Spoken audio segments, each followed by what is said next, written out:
ప్రభునందు ప్రియులకు యేసుక్రీస్తు నామములో శుభములు తెలియజేయుచున్నాం. ఈ దినము హెబ్రోన్ క్యాలెండర్ వాగ్దానము. యేసు రక్తము ప్రతి పాపము నుండి మనలను పవిత్రులనుగా చేయును. 1 యోహాను రాసిన పత్రిక 1వ అధ్యాయము 7వ వచనములో దైవజనుడు యోహాను గారి ద్వారా దేవుడు ఈ మాటలు తెలియజేస్తున్నాడు. ప్రియమైనటువంటి దేవుని ప్రజలారా, దేవుడు వెలుగై ఉంటున్నాడు, ఆయన యందు చీకటి ఎంత మాత్రం లేదని పరిశుద్ధ గ్రంథం బైబిల్ సెలవిస్తూ ఉంటున్నది.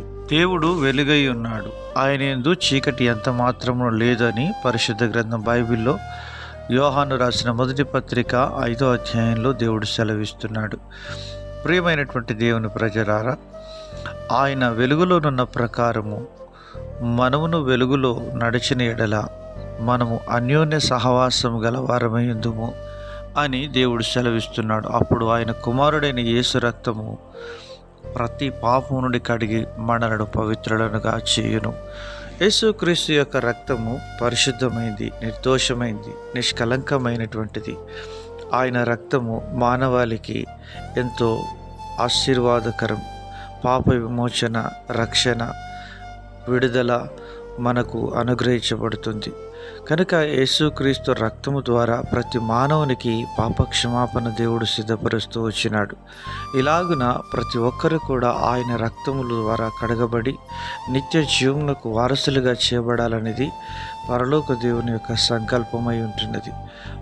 మన పాపములను మనము ఒప్పుకొని ఎడల ఆయన నమ్మతగినవాడు, నీతిమంతుడు గనుక ఆయన మన పాపములను క్షమించి సమస్త దుర్నీతి నుండి మనలను పవిత్రులుగా చేయునని దేవుడు సెలవిస్తున్నాడు. ప్రియమైన వారలారా, మరి ఎవడైనను పాపం చేసిన ఎడల నీతిమంతుడైన యేసుక్రీస్తు అను ఉత్తరవాది తండ్రి యొద్ద మనకున్నాడు అని దేవుని వాక్యం ఖచ్చితంగా మనకు సెలవిస్తూ ఉంటున్నది.